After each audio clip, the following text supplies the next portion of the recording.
Koga couldn't believe it. He just couldn't. After all this time, after 7 years of waiting, he was finally able to see her again, the girl he had promised himself he would marry and stay with forever, only to be cursed when they were finally old enough to become one.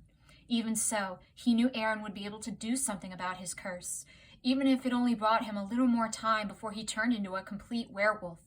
At least he would be able to do everything he wished before he lost himself completely. "Where are we going?" Aaron asked as she looked up at Koga, who smiled upon seeing the faint blush on the demon slayer's cheeks. "I wanted to show you something," was all he said, as he opened the double red doors at the end of the corridor where they were walking to reveal a beautiful outdoor garden in the center of the castle. Aaron let out a light gasp as she gripped her hirai coats tightly. The garden was surrounded by large, blooming white roses, their petals covered with sparkling dewdrops that reflected the light of the sun into tiny, colorful rainbows all over the garden. "It's beautiful," was all she could say in a light whisper. Koga smiled at her as he guided her to a bench in the middle of the garden. "I had it grown just for you shortly after you left this castle 7 years ago. Do you remember?" he asked. Aaron turned to stare out into the garden's beauty. Of course she remembered. "Yes, I remember how quiet you were until you actually came to talk to me when we were alone," the demon slayer proclaimed with a snicker. Koga blushed. "Yes, I still remember it like it was yesterday."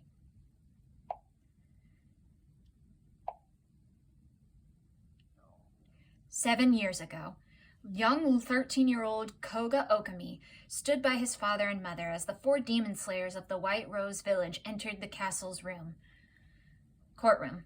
They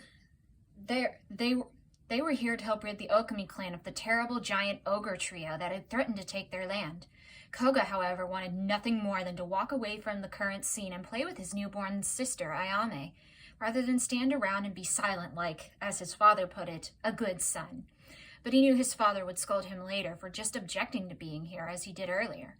So he knew he had to make the best of this whole thing. Koga saw the leader of the demon slayers was a middle-aged woman with graying chestnut brown hair and a high ponytail, bright blue eyes, a sheathed samurai sword on her left side. She wore a black bodysuit with red demon slayer armor and a gray poison protection mask over her nose and mouth. The second demon slayer was a demon itself, a Neko demon, to be precise. She was a tiny twin-tailed cat sitting on the lead demon slayer's shoulder. The 2 other demon slayers were 2 young girls behind her. One who was the age of 17 with dark brown skin and scarlet hair and a high ponytail and violet eyes and wore the same black suit and samurai sword as the leader. But she had scarlet-colored armor to match her hair. Her weapon was a silver mechanical whip. She too wore a poison protection mask. The third demon slayer was a young girl about Koga's age, with shoulder-length chestnut brown hair in a braid over her right shoulder and short bangs to cover her brow. She wore the same black suit and armor as her 2 comrades, only her armor was a dark green, and on her back was a tall boomerang bone taller than her. Her face was covered in a poison protection mask too, but even so, Koga couldn't seem to look away from her. Her eyes were a beautiful fern green that fascinated him. Not wanting to be caught staring, Koga looked at the whole demon slayer team and could only raise his eyebrow. "Okay, this is weird. Why are all the demon slayers girls? And what the heck, why do they have a demon alongside them?" "Miss Katie, it is an honor to have you and your fellow demon slayers here with us." Lord Koga's father, Lord Kai, greeted in a deep voice, bowing to the demon slayer team in respect along with his son and wife.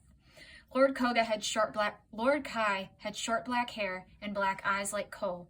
He was tall and wore black Japanese armor over his blue robe, and on his left side was a European sword with a red handle and a golden blade. "The honor is all ours, my lord," Miss Katie replied as she and her team kneeled before the noble family. "Is it? But I see you have brought no men among you to help you with this grave task. Not only that, but I see you have brought a child and a demon with you. Are you certain you are taking this this threat of ours seriously?"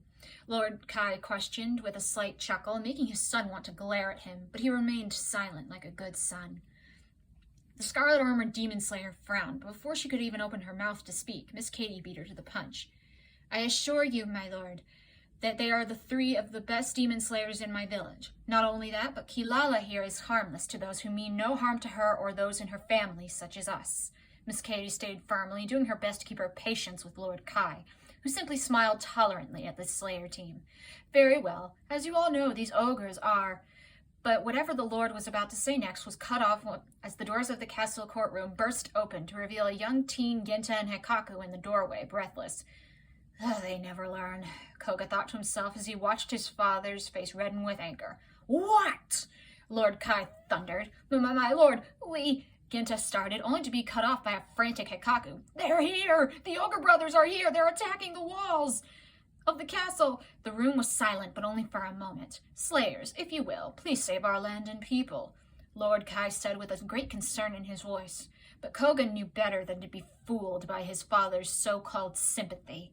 Since he knew his father could care less about the people in this land, he only valued them because he had control over them. Koga knew that very well. Right away, my lord, Miss Katie said as she turned to her team. Slayers, move out, she commanded, making her teammates nod at her as they rushed out of the castle courtroom towards the main exit. Ginta and Hikaku led the way. Oh, what a joke. All women fighters. You'd think they'd send at least one man for the job. Do they take me for a fool? Lord Kai questioned with a chuckle. At least it will be interesting. Koga suddenly felt ashamed of himself. He too thought the very same thing about these demon slayers, and yet his father's cruel words made him want to see otherwise. The Okami family made their way out to the balcony closest to the fight between the slayers, and to Koga and his father's amazement, the demon slayers were winning. 2 of the ogres were already bloody and dead on the ground, and the 3rd was fighting the 2 younger demon slayers, while Miss Katie was nearby, giving orders like a general. The scarlet-haired teen was using her mechanical whip to zap the lead ogre, with shocks of yellow electricity coming from the handle, while the ogre himself was trying to strike the other girl with the large boomerang bone, who kept dodging him. Gwen, now! Miss Katie shouted, making the scarlet-haired woman nod as she used her whip to tie the ogre's wrists behind his back. Aaron, Kilala, go! She shouted. Koga could only stare at the other young demon slayer, as she jumped into the air onto the Neko's back that grew in size, and hurled her boomerang bone at the beast, knocking it to the ground as she and the Neko landed in front of it. Watch out! It's still alive! Gwen shouted, doing her best to keep the ogre down with her whip. Koga was about to call out to the girl as the monster pulled his arm towards him on the ground to knock the girl off her feet from behind, only to see her backflip over the arm and watch as the ogre hit himself in the face with his own club, knocking himself out in the process. Wow, Koga trailed off in fascination as he watched the demon slayers dispose of the last ogre with their samurai blades. But his eyes were specifically on Aaron. Blush crossed his face. She was so brave. I would have at least nicked one of my limbs or more if I had tried to do anything like that. He thought to himself as his parents, Ginta and Hekaku and the other guards who were watching the scene clapped and cheered for the slayers. Later that night, Lord Kai had organized a banquet to thank the demon slayers for their hard work and heroism. Koga had been very excited to attend. However, the brave girl he had hoped to see was nowhere in sight. Miss Katie, where is your daughter Erin? We had hoped to see her and thank her as well, Koga's mother said kindly, her lovely emerald eyes sparkling in the light. Oh, Erin's in the beautiful courtyard of yours, in the center of the estate. I hope that's not a problem, Miss Katie proclaimed as she took a sip of her sake. Koga looked up with a flustered expression as he turned to his father at the head of the table. Father, may I excuse myself for a few moments? The Lord asked. Lord Kai, whose face was red with drunkenness, turned back to his son with drowsy eyes. Yes, just hurry up, you bastard, he slurred. Koga's mother blushed almost as red as her hair. Darling, please, she said, covering her face with embarrassment as her son carefully stood up and rushed out of the banquet hall. Koga took a deep breath before he stepped into the night-shaded courtyard, and that's when he saw the purpose of his search. Miss Erin's hair was now free from her braid and hung just below her shoulders. In her arms was the little Neko monster purring as the girl scratched her behind the ears. Koga took another deep breath and began to walk towards the two, only to trip on his own feet and fell face first into the dirt. Who's there? Erin shouted as she grabbed her hiraikots from the bench beside her, turning around sharply, only to step on Koga's head. Huh? Lord Koga? She questioned as she quickly removed her foot from the boy's head. Wow, your legs are really strong, the man groaned. I'm so sorry, my lord. I thought you were another monster. Please forgive me, Aaron requested with a bow. Huh? Oh, it's fine. I didn't mean to startle you, so that's on me. Sorry, Koga said, wiping the dirt off his face and his blue kimono. Did you need something of me or Kilala, my lord? Aaron asked as the Neko jumped off of her shoulder. Koga blinked as he opened his mouth, but no words came out. Aaron raised a brow at his silence. Koga began to sweat as an awkward silence dragged on and then blurted out the only thing he could think of. Do you like flowers? He questioned loudly. Aaron blinked in confusion. Yes. White roses are my favorite and the crest of my village. I like them very much, she replied awkwardly as Kilala then jumped off of her shoulders and circled the young lord. Koga looked down and smiled at her. Your pet here seems very loyal and curious. I saw how you two fought side by side against those ogres. He started only to have Aaron cut him off. Kilala is no pet. She is my teammate, partner, and a precious member of my family, so don't call her that, she demanded. Koga looked at her in complete shock. No one had ever dared to raise their voice at him other than his father, but this girl had no sign of remorse on her face, even now as he stared at her. I'm sorry, was all he was able to say as he picked up Kilala and handed her to Aaron, who hugged her close. I thought you were amazing earlier. You saved us. I wanted to thank you personally, so thank you, Koga said, rubbing the back of his head, blush rising to his cheeks. No problem, Aaron stated firmly, the frown still heavily upon her brow. I wish I could fight like you. You didn't even injure yourself back there. You were so focused and prepared, Koga complimented. I was born and trained to fight monsters. I would hope that I've picked up a thing or two over the years, Aaron stated matter-of-factly. Yeah, I guess you did, Koga replied nervously. After a silent pause, Aaron spoke up. You're very lucky, you know. Koga looked up at her confused. What do you mean? Aaron looked down sadly. You don't have a burden in the world. You have a life where you choose your fate, and you aren't born with the duty of protecting the world to the bitter end. Oh, I'm sorry, I shouldn't have said that, Aaron breathed, shaking her head. Koga sighed with amusement in his voice. No, I'm not free. Aaron looked up at the young lord as he continued. I'm heir to a powerful clan that's power has reigned before the time of my grandfather. I have tons of responsibilities, and when my father dies, I have to take on even more of those. Stupid duties as a leader, he explained. Aaron let a sad smile cross her face as she let Kilala climb onto her shoulder again. I guess every life has its problems. I know I'm lucky. I know how to protect myself and others. In this world of beasts, if you can't fight, you don't have a good chance of surviving, she proclaimed. Koga's head then shot up and looked her in the eye. I'll become a great fighter. And then, when I do, would you marry me? Aaron blinked at him in shock.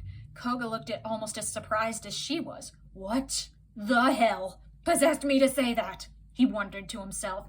But to his surprise, Aaron blushed and smiled softly. You know, most of the boys at home think I'm scary, but you don't seem to think that. So, if you do become a great fighter, I'll accept your proposal and marry you, she said bashfully, looking down at her feet. Koga's face grew into a huge, beaming smile. Then I'll become the best fighter in the world then. I promise, he swore as he and Aaron began to laugh together. Present day. It wasn't long before you and your team left for your home village after that. Ever since then, I made my mission to become the best fighter I could be, training in all sorts of weaponry and learning multiple styles of fighting, Koga said, looking up at the clear blue sky in remembrance. Aaron smiled at him, but then it faded, as the rest of her face went into deep thought. So you still want to marry me? She asked cautiously, light blush crossing her cheeks. Koga turned to her with a soft smile. Yeah, I promised you, didn't I? He replied without hesitation. Aaron looked down at her as her curtain bangs covered her eyes. You can't be serious. She trailed off with a hint of humor in her voice. What do you mean? Koga asked obliviously. Aaron stood up dramatically, looking at the young man with seriousness etched onto her face and laced into her voice. It was only a silly promise we made as children, empty as the air. We can't possibly plan to keep it now, not when we've grown up and our feelings have changed, she stated. Koga felt his heart drop like a stone in a river at her words. So you love someone else? He asked, trying to mask his disappointment. Aaron turned to him and shook her head. No, I just can't marry you. It's as simple as that, was all she said. Koga frowned in confusion. That's not an answer, he started, only to have Aaron cut him off. Why won't you just accept my destiny was sealed long before we met? I was born to be a demon slayer and to protect this world and nothing else. I'm sorry, but I can't marry you, she said finally Aaron said finally as she ran out of the courtyard back into the mansion, leaving Koga confused and broken-hearted in her wake.